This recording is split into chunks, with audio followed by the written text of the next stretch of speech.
Hello, friends, benders and non-benders alike. Welcome to Braving the Elements, Nickelodeon's podcast about all things Avatarverse. I'm Janet Varney. And I'm Dante Basco. And Varney, we're down to our last episodes of the whole show, The Last Airbender. It feels crazy. It feels crazy. I can't believe it myself. But we still have a few episodes up our sleeve. That's true. Right? That's including this one that we're doing today.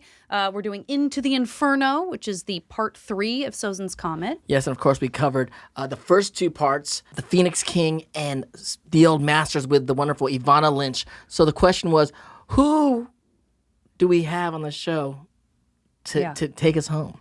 And the answer to that question is it wasn't really a question because we knew there was only one answer. It's Brian Konecko and Mike DiMartino. That's right, Cabbage. Bryke is in the house. What's up? Good to see you guys again. Good to see you. Hey. We're now on our best behavior because our dads are here. I know. So I'm like, sitting up a little bit good to see straighter, you guys. adjusts the mic, sweat immediate, flop sweat breaks out. No, we were like that with Andrea Romano, not you guys. For sure. I did feel that way. Remember, we immediately were like, are we pee We were popping like, too much? We were just in front of We were the like, Andrea, what do you want us to do? Yeah. What do we do now? Direct us. Help us. Help us. No, thank you guys so much for being here. So this is one of the things we try not to do with our 2 dads, even though I know we fully do it because we also want to be like the keeper of the lore. But in 2018, that marked the 10-year anniversary of when the Sozin's Comets episodes aired. I just put so many S's on the end of everything. It was like Sozin's Comets episodes, Nickelodeons. Don't put years in this situation. And that was back in sitting here, 20. we all And let me remember repeat myself. where we That was were. in 2018. But Newsweek did a great interview where they talked to not just Mike and Brian, but also Ethan and Joaquin, who all played a very big hand along with the whole rest of the gang in making these episodes happen. So that is a great resource. It's on the web. You can read about it. I pulled a couple of quotes just in case you want to dig in further, but let's see where we get with everything. But I don't want to make you guys like... I like finding stuff like that because then I'm like, aha, they've already answered this question. It's good that you find send that. people to that. Because I don't always remember what we Varney's talked about in the reporter. past. Varney's a reporter. You didn't know that. She's an It's like investigative reporter. Yeah, a Here little on bit. Braving the Elements, the investigative reporting team. A little bit. Well, you know, sometimes it's fun not to get asked the same questions over and over again. But, okay, so the last question that I think we maybe have talked about before, but we just want to like pin it down for these 2 episodes that we're doing with you is just to refresh everyone. I think this is a question that comes up a lot for the fans, and the answer is out there. But was there ever a time when Aang was going to take Ozai's life? No, I don't believe so. No. Yeah. I mean, It's even so I think in intrinsic our to the very original being Bible, of- we had that we didn't know exactly how he was going to do it, but we knew he was going to figure out a way to stay true to his values while defeating the bad guy. Great. Yeah. You heard it here. Let's just Possibly kill him heard on it elsewhere. Nickelodeon in the middle of Nickelodeon. And I was like, bam, we just killed him. Bye. Mic drop, and we out of here. Yeah. Now on Korra. No. Korra got got a little darker. rough. Korra got darker. And they were allowed to get rough. Shout out to the scope of the fights. I'm sure we'll talk more about it, but the fights in these episodes are intense. We're seeing types of bending that we're seeing the use of bending with all the elements in ways that maybe we haven't necessarily seen before. Some new moves, some new applications of stuff. And there's also like CG happening with 2D. Was that happening in other episodes, or was that really like culminating here? Yeah, I mean, we generally covered vehicles with CG, so the airships, the tanks, and stuff. So we already had a lot of those assets. So yeah, I think that was most of the CG. Right? Yeah, but this one had a lot of airships in it. Yeah. Which I think Joaquin was like, I never want to see one ever again. Yeah. They'll haunt me in my dreams Yeah. forever. Do they like because it's the finale? Did they give you guys more money to do the finale? Is there a bigger budget or no? How does this work? Usually no. Usually no. But in a way, yes. Because, again, we've covered this a lot, but we, back then, we would do the storyboards on paper, and we would pin them up in a conference room, and if the boards were a little long, they would bring in some kind of push pin boards, you know? And like we Extension boards. we had these There you go. extension boards like wrapping around like a labyrinth. And goodness. Eric Coleman was just like, guys, this is not one. Ridiculous. This Let's is not lie not to one ourselves. episode, and we were still fooling ourselves. No, we can fit it in. We can fit it in. And he's like, this is not one episode, and so somehow the 60 episode order turned into 61. We never heard how. We never. So in a way, we got more money. It wasn't more money for one episode. It was like a sell my, There you go. mitosis. Yeah, It just yeah, split into two. Next thing you know. I think Jeremy did get a bit of a budget increase to actually record live players for the score, Music, you for which he was doing, Wow. this, we've been doing this process where he's been plussing the original score. We released book 1, Water, with actual live players, replacing all the MIDI library stuff.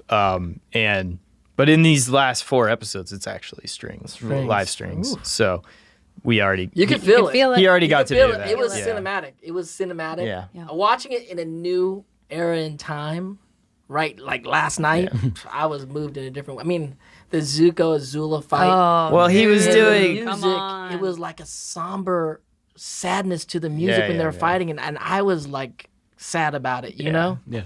Yeah, he did all sorts. He really took advantage of having the live players and being Jeremy. He was doing like microtonal, like I'm sure. note clusters, tonal clusters, and all sorts of coming up with his own types of notation for extended techniques. Jeremy, what are you doing, Jeremy? Mad scientist. I know. Mad scientist. We love our Jeremy Zuckerman. Okay, let's get into it. All right. So I'm sure everybody remembers where we were when we left off in part 2, The Old Masters. We had a reunion for Iroh and Zuko, and we found out Azula would be crowned Fire Lord, which whatever. And then we know Ozai's getting ready to take over the world, and Aang has just ended his experience with the lion turtle.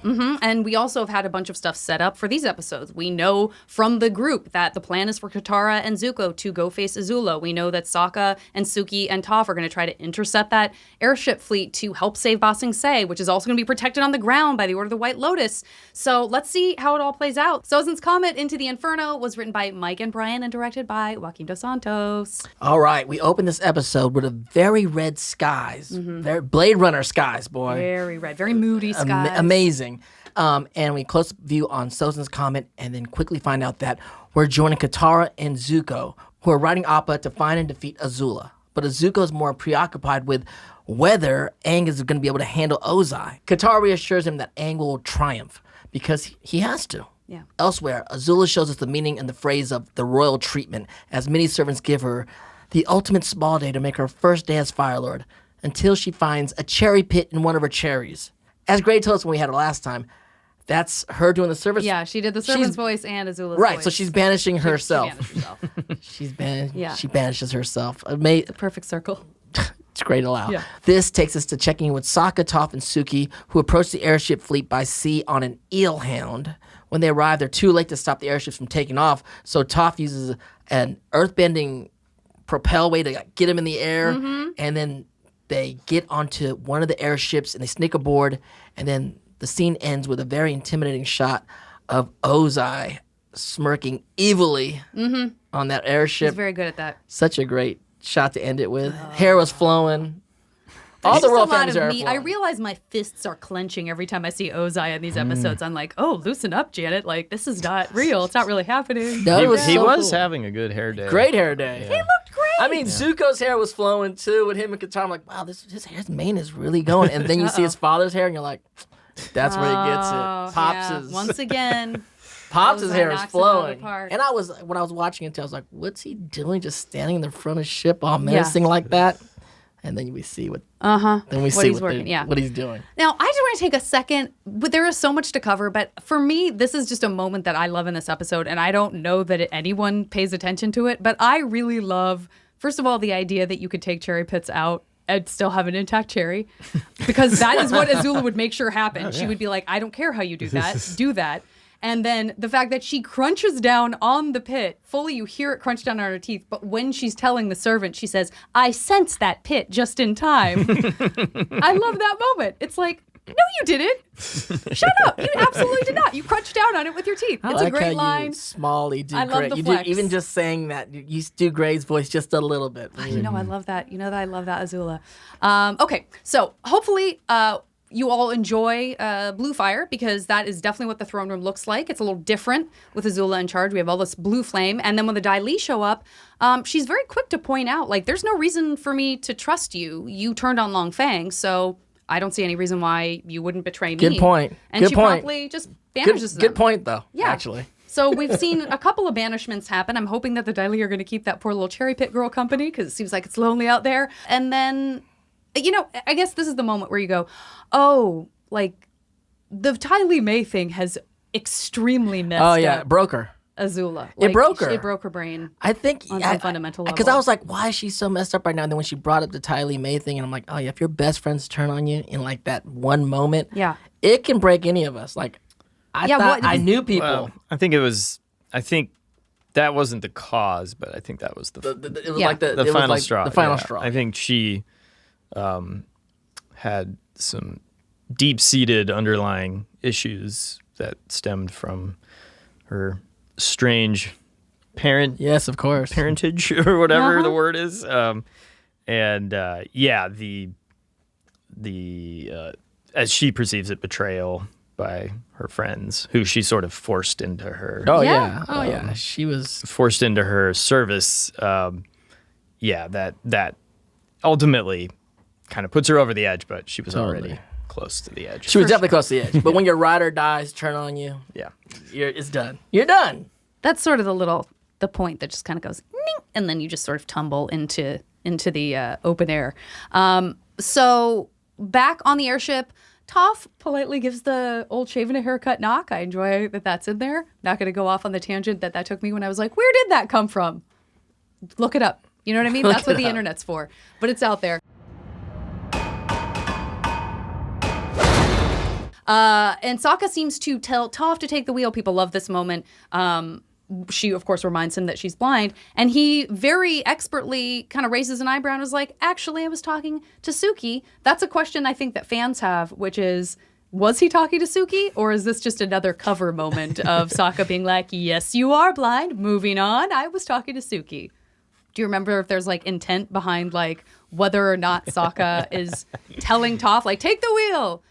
Or the third answer, you don't remember at all, and that's also okay. I don't remember, but I don't. Sokka's not that dense.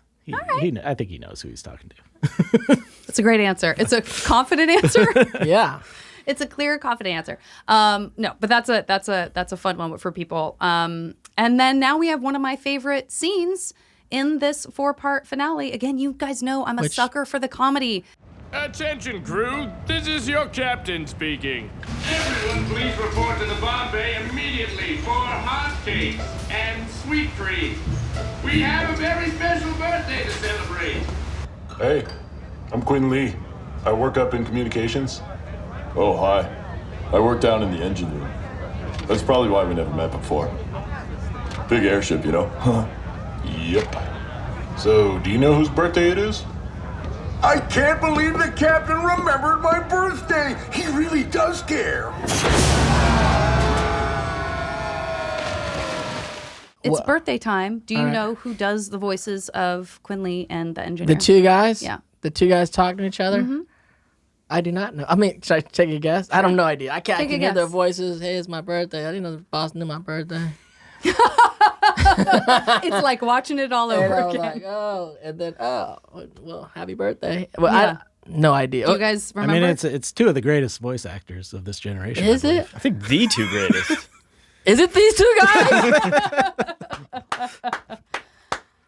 I remember the lines though. Very memorable. Yes. So much. I love that scene so much. I thought about that scene too because I was like, okay. Even as a writer, you're like, yeah, we got to get the crew off the ship, right? I'm like, okay, they get the crew. How are they gonna do it? And they're like, oh, that's so simple and silly, but it works. I'm like, okay. I do recall that joke kind of came out of like actual work. Yeah. Was it someone's birthday? Stuff where Really? it was like every other week there was, everyone gather in the kitchen for so and so's birthday, and I was like, I don't know, they might fall for it.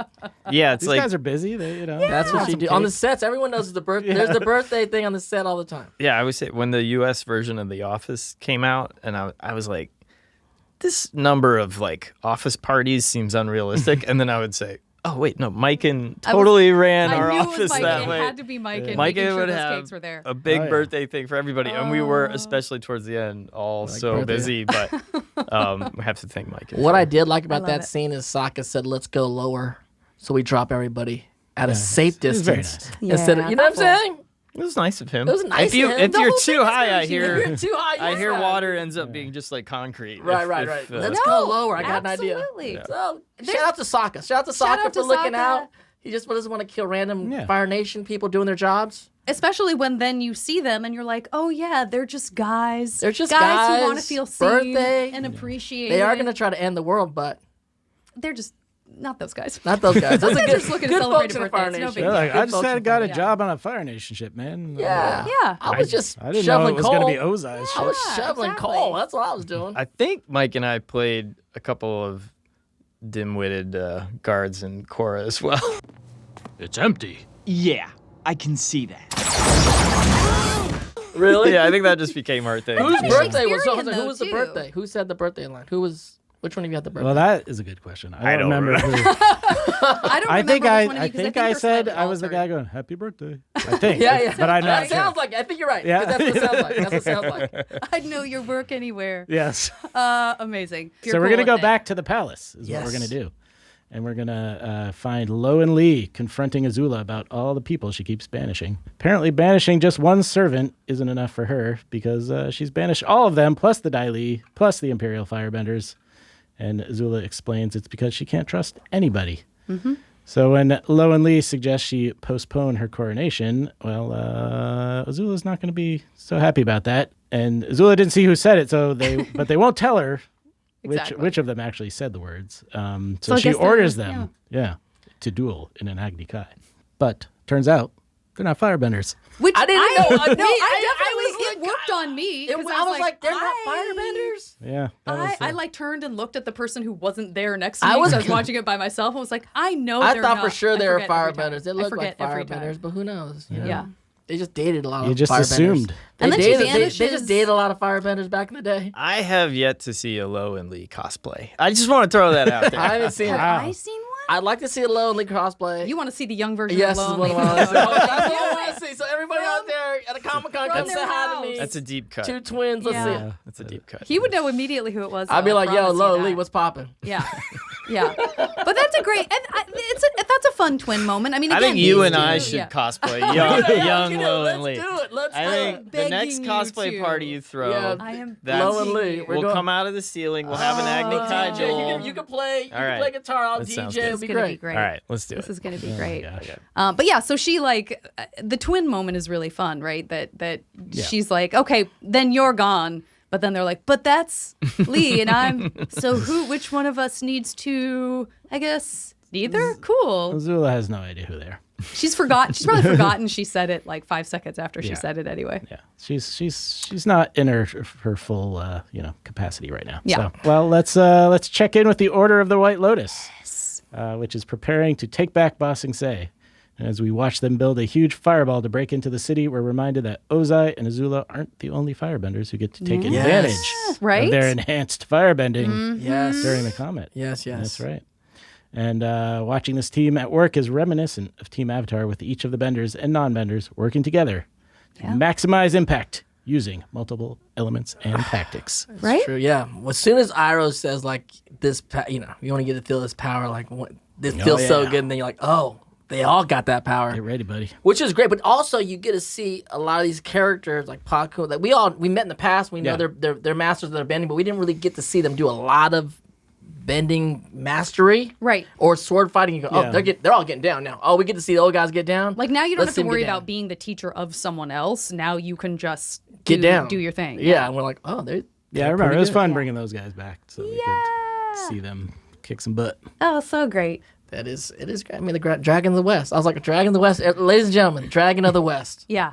We had a lot of conversation about the old masters. Once they showed up, we had True. conversations about we have still not forgiven Paku. We still think he's I still maybe a not little cool with sexist. Paku. Still, I'm not really. We're still a little raw about that. 100. We don't know. We were Sokka started from the same square. It's true, but Paku's so Totally. old, and he's back with Graham. Give- We're like, really, Graham? You could probably do better. Give people a chance to I'm change. Good. I am good with the Graham. Graham needs some loving. He needs some- Gran, right? Graham. Oh, now he's call him- Graham. Now he's Graham. Well, I think we got confused. We're saying Gran and Gran. Graham and Graham. Graham. I think, Yeah. did they call him Graham in the comics? They did Yeah. call him. They said, I guess he's yeah. Graham. He was Graham like, now. I'm And he's okay like, if call you me don't Paku. do that. Yeah, I remember Yeah. that. Exactly. Then we go back to Azula, whose frustration with everyone around her has extended to her own hair, which leads to an imagined conversation with her mother. Don't pretend to act proud. I know what you really think of me. You think I'm a monster. I think you're confused. All your life, you've used fear to control people, like your friends May and Ty Lee. Well, what choice do I have? Trust is for fools. Fear is the only reliable way. Even you fear me. No, I love you, Azula. I do.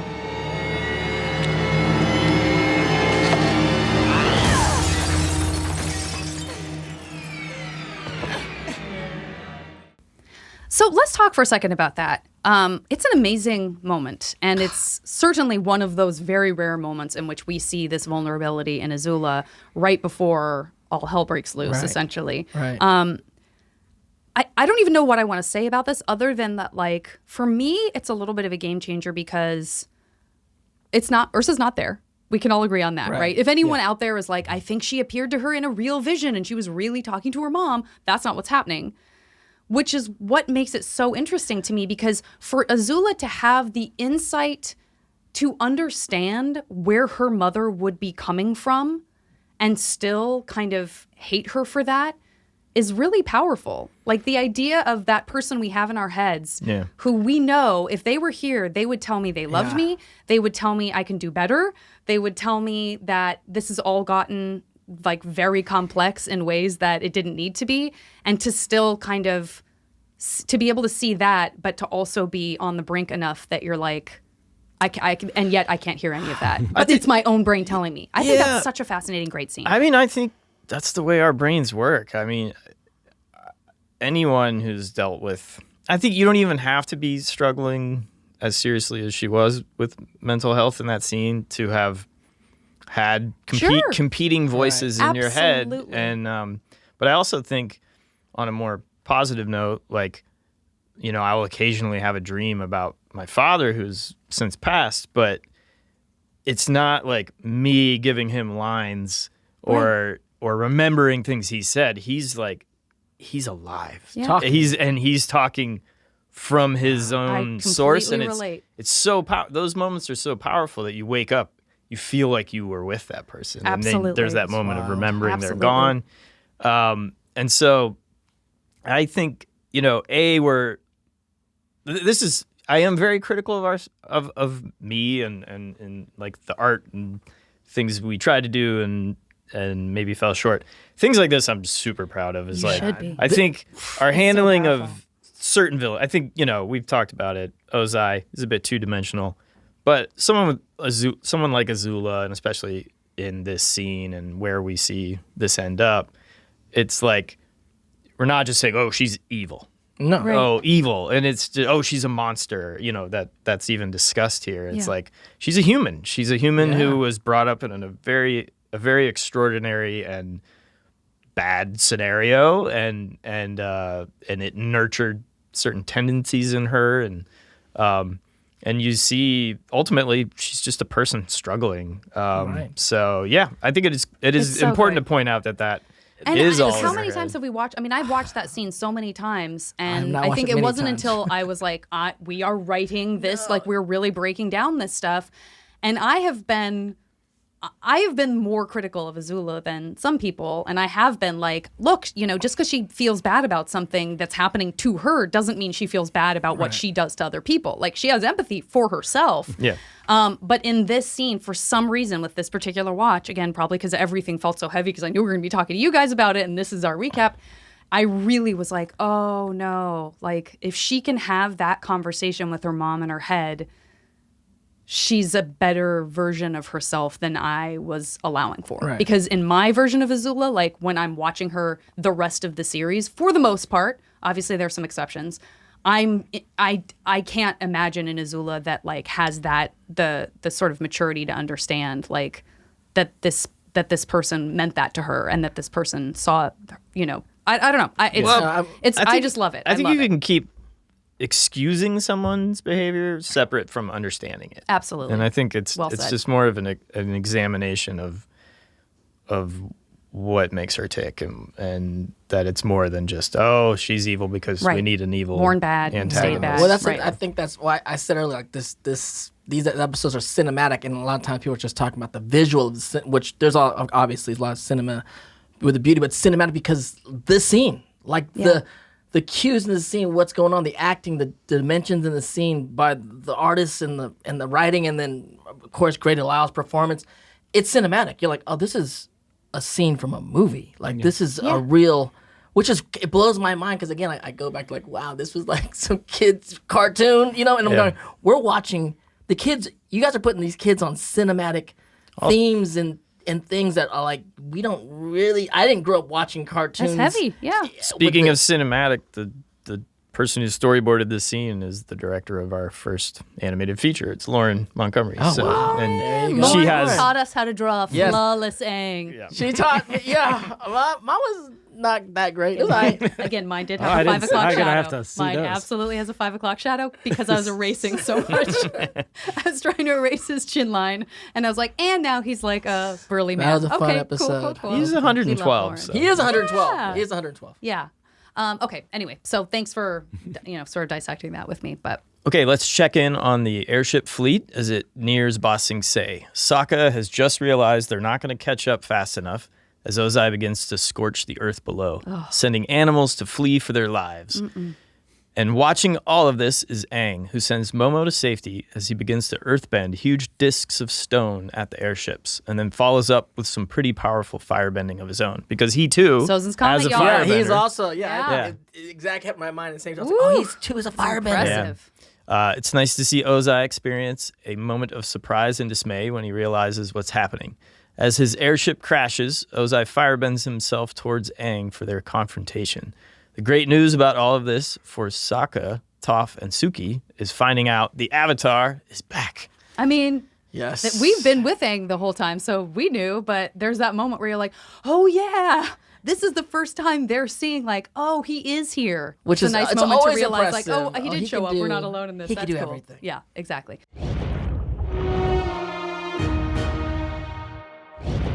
Are you frustrated by how hard it is to find a good hairdresser, or manicurist, or really just any decent servants at all? Well, now you can stop looking, because we've got the perfect solution for those times when all you want is a nice blowout with some body and shine, but you can't have that because your servants are probably all traitors who will turn around and stab you in the back just like your friends do when all you're trying to do is a little harmless thing like kill your brother or take over the world.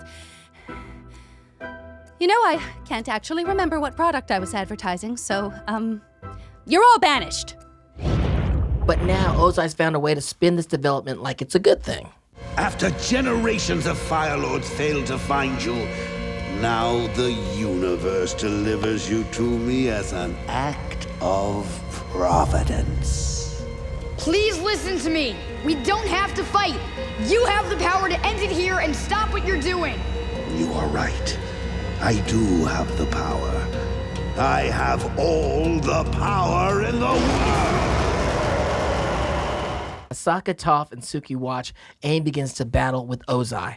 They have to come up with a plan to stop the airship fleet, apparently involving an airship slice. We don't know what this is yet. Right. They suddenly change course of their ship, doubling back as the rest of the fleet begins to burn everything in its path, which was horrible. Oh, that is horrible. The watching the animals flee for their safety in any context of any entertainment is always like, the whole well, thing this is like, grim. Wow, this is a lot of power going on. Yeah. That's what they're doing standing in the front of the ship on that plank. No thank you. And now their ship is coming like 90 degrees, cutting through each of the ship as it passes. Yeah. It's a really great move, as long as Sokka, Toph, and Suki don't get killed in the process. So they're all still alive, but Suki's been separated from the other two, and we cut away as Azula, coronation ceremony begins, but before she could be crowned, Zuko arrives with Katara and Appa to save the day. Now it's brother against sister in what is guaranteed to be an epic Agni Kai, just like we saw in Embryon Players. Which Zuko died in that one. Yeah, I'm just saying. I know. If you want to refer back to that, it doesn't end well. That was not a great. For him. That's propaganda. So that's why, Dante, we have to make our own destinies. Yes. Right? Not just follow some story we're all being fed. Yes. Come on, you know this. So besides, when Katara questions Zuko's willingness to take on his sister alone, he points out that something is definitely off about Azula. Her. He's like, I maybe this could will take give her. me an edge. Something's happening here. He senses it. He knows something's going on. And even though this is a super stressful moment that gets even more stressful when the fight begins, it is so beautifully animated. God. We're seeing just orange and blue fire meeting at what does feel like equal levels of power, which is a good sign. And of course, we've talked about it before. We talked about it earlier. The music that Jeremy supplies, it just takes it to the next level. It takes it to the next level. It's a gorgeous scene. And it's not, again, because of that scene, I mean, for many other reasons, but because I think as fed by the scene of Azula by herself, talking to her mom, suddenly this fight feels more sad than you expect. And his so brother the music and sister matches fighting, that. and it's like, it's they're terrible. going to fight to the death. And it's like, this It's is tragic. horrible. It's a great tragedy. It's one of those great tragedies. And Zuko, I mean, we all know how OP Azula is, but can I just say Zuko's holding his own. He's showing up He's for fighting for that other thing. Especially since he was fighting, like he you met said. the masters, and now he understands, and now his firebending has like gone to another level. And it's not coming from rage. And it's not coming from rage. It's not coming from rage. So good. Speaking of next level, Aang and Ozai are also in a crazy battle, one that is moving across these towers of stone, pushing Aang to his limit as he uses every tool in his arsenal, from air to earth to water to fire. And Ozai has that dang blue lightning that literally changes the color of the landscape as he goes full throttle on his attack on Aang. I keep feeling I'm going to hit you in the face. I have to stop gesticulating so wildly. I get way too into I'm this. into it too. It's horrible. This is the finale. It's horrible. Get into it. It's horrible. And he hits him. Yeah. I mean, it's Aang backs into. So he's pushing Aang back into a rock. There's a sort of protrusion in the rock, and it hits Aang right where the lightning went in, where Azula's lightning hit him. That was a fascinating moment. How did you guys talk to me about that? Because I'm still trying to figure it out. Well, one thing I will say is I keep seeing that clip being edited into like skateboarding. Like, no, like there's this clip where someone they go for like a rail slide or something, and they miss it and they land on the top of a fire hydrant right on the spine, and then they edit straight to Aang, like the lightning flash and seeing all of like his past lives. And so all of my friends send me these over and over. My goodness. But yeah, I mean, I remember talking with Aaron and the writers about like hitting that point, and I felt like it's like we had to like do this little nub sticking out of the rock, and I guess we should have just had a corner or a fire hydrant. I don't know. I mean, it had to be clear that that's what was happening, because otherwise you would just think like, oh, he's gotten electrocuted by Ozai. That's it. I guess it's over. Like but it was cool you have to see connected because it was like something that he had. He has a scar. And it's like you never really talk about. We see the scars. He walks around other times, and then it kind of comes back. Yeah, I mean, we had talked about like he's got a lot of blocked energy in there. Yeah. Oh yeah. For going into this final battle, he had to somehow kind of unlock all that. Yeah. That chi inside him. Absolutely. I mean, that's kind of what we're seeing, right? We're seeing it unblock. Yeah. Like as this time is sort of slowing down, we're actually seeing that opening happen. That If it was Tony Hawk that did it, then I could see him be the Avatar, and he see his past lives. It's just a random kid. You're like, nah, you're not the Avatar guy. It's just everyone, unlocking their own past lives through pain. Yeah, I mean, I think there's always that idea of like pain and trauma, like traumatic experiences being, like with body work, like you can kind of get a really deep massage, but find like I have this knot. I just call it my avatar monster. When we were animating the test pilot, not even like the test pilot, like we just did this little test animation sequence to help the green light or something, and I was like I was really stressed out, and I was holding my arm in a weird way, and I got this like knot. I felt it form in my left like scapula area, and I've had it ever since. Still?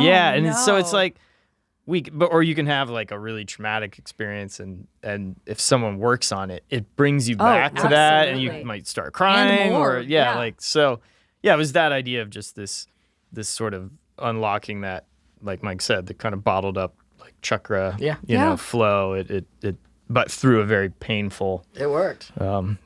Way of kickstarting it. So. I think we all just stood up watching it. I know. Oh no, it's very but it's good. Ultimately it is good news. It unblocks him.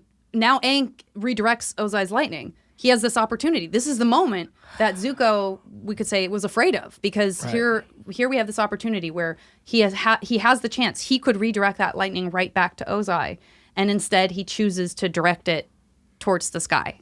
And so we're left with this question like, oh no, is this what we're going to be dealing with? Like, are we proving Zuko's fear right now? Is this going to be like, oh, he's just going to keep doing that until Ozai eventually gets the upper hand fully enough that it's over for Aang? Yeah. Because Aang can't finish it. We don't know. We don't know. We don't know. We know. Well, we do know, but we don't know. We don't know. Yeah.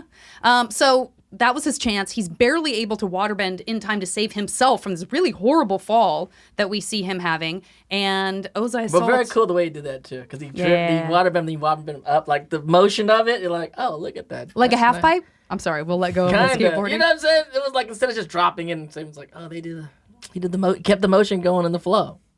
Nice. He knew what to do. He knew what to do. But Ozai is far from done.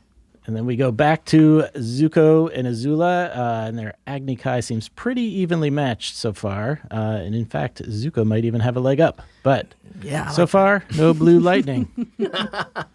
You can do it, Zuko. I believe in you. Yeah. Zuko firebends from an awesome backspin at one point, and that brilliant move completely knocks Azula off her feet and sends her sprawling across the ground. Unfortunately, Zuko decides this is the moment to taunt his sister about the no lightning thing. No lightning today? What's the matter? Afraid I'll redirect it? I'll show you lightning. What if you just hadn't said anything? You know what I mean? No, I've written that on several Funko Pops. For sure. And that gives Azula the bright idea to use it on Katara. Zuko realizes what's happening. Yeah. And he jumps in front of it, absorbing the full force without redirecting it. And it seems like Azula has more in store for Katara. That was a hot moment, you guys. That was a hot moment. Sacrifice for his friend. Sacrifice for his friend. Keep you definitely his mouth shut. Put a little fire for the Zutarians out there on that moment. But it was like a very cool way. You know, like, oh, that was cool. No, but I think the thing that troubles me the most about that, not to just keep ragging on Zuko, because it's very tempting to do that, is like she's sort of coming unglued, but it's almost like the thing she feeds off is negativity and is this sort of like, you know what I mean, her need to be perfect. So to have her older brother be taunting her, to me, you know, there are some people for whom that is the fuel they need. Right. So it only gives her the opportunity to check in with herself and go, oh yeah, wait a minute, like I can do better than this. Nope. Not great. No, she cheats though. Also, okay. I mean, you can't. She's in an Agni Kai. We're in a one-on-one. She's looking for people's weaknesses. She found one. Yeah, that's true. But I think we gotta check the rules in Agni Kai. You can't kill random people. There's no ref on this one. Louder. Watch out. One-on-one fight. You just can't go kill random people on the side. That's a good point. But it was these are like WWE rules. It's just like no holds barred. It was a great move though by Azula. I was like, oh, I'm gonna throw some lightning at Katara. Messy. Now we're back with Aang as he has to run across the water to avoid Ozai's onslaught, trying to buy more time by enveloping himself in a huge sphere of stone as Ozai laughs at him. You're weak, just like the rest of your people. They did not deserve to exist in this world, in my world. Prepare to join them. Prepare to die! One cool thing about that moment was like years after we had finished the series, I went back and looked at the original development Bible that Mike and I had put together. And there was a lot in there that I had completely forgotten about, some wacky ideas that I'm like, okay, there's a reason we left these. But we had to write that pretty quickly. But then there were a lot of very specific things from the original development Bible from 2002 that made it into the finale. And that was one of them. We had that idea that Aang cocooned himself in stone. I think there's just something, I don't know, there was just something kind of primal about it. Just like sealing himself off and sort of needing to be reborn. It's kind of monkish too. It feels right for an airbender, for a monk to be like, I need to sit with this for a moment. That makes a lot of sense. Yeah. So yeah, it was interesting. That was one of those like really specific details that just had popped into our heads in the very early days. That works. That's good. Because I was like, if I was Avatar, I'd be like, pretend I'm in that rock, but that would actually earthbend into the ground. Get out of there, because this guy's Bugs fire's coming. Bunny your way out For of a there. second, I thought you were going to say, if I was the Avatar, I would just freeze. You know, all of us made are me like, invisible. I mean, I know I'm doing, as I'm watching the show now, I know I'm just like one of the kids watching it in the time, and we're all thinking like, hold on a second, maybe if I can earthbend out of this, he's fire. I mean, you're doing all this stuff. What would I do? How would I? You did all maybe I kinds can of crazy fix this. stuff in the episode. When Toph did the Iron Man thing to the fireman's like, oh, that's wild. That's amazing. Like that's like all The these, armor is fantastic. You guys start unlocking people's minds about what you can actually do if you can actually bend all these elements, different things other than just like the direct thing that we know you can do. And he starts doing different things, which is very cool. Yeah. But that's what you leave us with. You leave us with. Right. He's just in now. Yeah. He's, Well, hold on a he's second. When just it in this- aired, did it back-to-back episode? Or did It you have to wait it was a back week? to back, right? It was back to back. Yeah. Yep. Thank Yeah. goodness. How All right. cruel. Well, there was one of the super fans from a previous episode. He said when this episode came out, I had to do my chores during that time. Oh, yeah. And I had told my parents like, look, this is the deal. This is the finale, and I know I'm supposed to do my chores, but there's less commercial time. They had told it's gonna be less commercial time, so can I do my chores after the finale? Remember? Yes. Yeah. I was that like, you Tony. knew there's gonna be Yeah. less commercial time. He was like, yeah, I knew there's gonna be less commercial time. Oh, I didn't so know that. good. It was so good. I hope his parents let him do his His chores. parents though. let him. His parents let Yeah. him. Yeah, Alright. he was very diplomatic about it. It was very cool. So yes, we had undoubtedly had other hybrid animals show up because a lot of animals, again, were fleeing for their very lives. We don't see necessarily what they all are because we're seeing them in silhouette and shadow, but I don't think we see anybody really besides, like, we might glimpse the eelhound, but Yeah, the I don't think eelhound. there's anybody other than our usual favorites that show up. So that's it for Animal Crossing. Yeah, but the eelhound in the water was pretty cool looking. Yeah. I like to think always each liked that animal guy. Because he got was away. he was on the land. I was like, oh, he's in the water. This guy. I love that eelhound. Eelhound. I'm a fan. He's cute. Yeah, he's great. All right, so let's talk about who had the most valuable bending and non-bending. These are very hard questions to answer in some ways when you're getting on to the finale of the entire series. I know everyone has so many important things that happen. Yeah, I mean, we see Aang's cocoon is obviously, but it's more defensive bending than maybe Toph arming herself with this amazing metal armor. Most valuable bending in this episode. What do you guys think? What do you guys think? I mean, maybe Zuko. Zuko, saved Katara's life. I mean, that could be a That's non-bending. more of a non-bending. though, isn't it? 'Cause Non-bending. it's the darting in front. Yeah. But he did redirect. Oh no, he got hit. But got earlier hit. he was redirecting. He to- was Yeah. redirecting earlier. Yeah. I think the non-bending for sure because he saved Katara's life for sure. I mean, Because Aang's gonna Aang's gonna save win the next day one. in the next one. Like, I gotta give it to Zuko for going toe to toe with his sister and actually I'm into it. and actually making it so evenly matched that she did need to break the rules. Sure. And she did I like not that. need to fight dirty in order to beat him. I'll give him most I love valuable that. non-bending and non-bending. give because it Or the how two about work together. most improved bender? Most improved bender. It was most improved. He learned I from got- the masters. He learned from the masters. I got when I was about Zuko's age, I was like co-captain of the rowing team in high school, but I Okay. got most improved rower. Nice. But I think my senior year. So And with your feeling about, like, it always feels good to know you can do better, did that feel like an achievement, or did it feel like, thanks? I appreciated it Good. because I wasn't one of the more like naturally athletic people, but I had worked really hard. So It's a perfect trophy. then. yeah, I I love think it. I had put in the hard work, and it was nice that it was recognized. So Absolutely. yeah. most improved bender, improved bender. Zuko. I love it. Maybe as he falls, Katara should have just given him a little trophy. Yeah, that would have been a fun touch, little Easter egg. Okay, so I'm comfortable. I'm kind of comfortable. I'm comfortable giving it to Zuko across Let's the board. give it To be to honest with Zuko. you, Why not? Let's do it. improved bending, but also like getting out in front of that lightning, sacrificing himself for Katara because he knew he wasn't going to have time to redirect it. You know what I mean? He knew exactly. What he was doing. it took him by surprise. Very It took kind him by and loving. surprise. He only had like a split second. Like, oh, she's gonna shoot Katara. Oh, Yeah. no time to do the whole Yeah. the belly thing and out. Yeah. He had no time for that. He Give him just all took the it. trophies. We'll give him all the trophies. That's it. We just have one episode of Avatar: Last Airbender to go. We will, of course, be joined again by Mike and Brian, and we're going to dive into Sozin's Comet Part 4.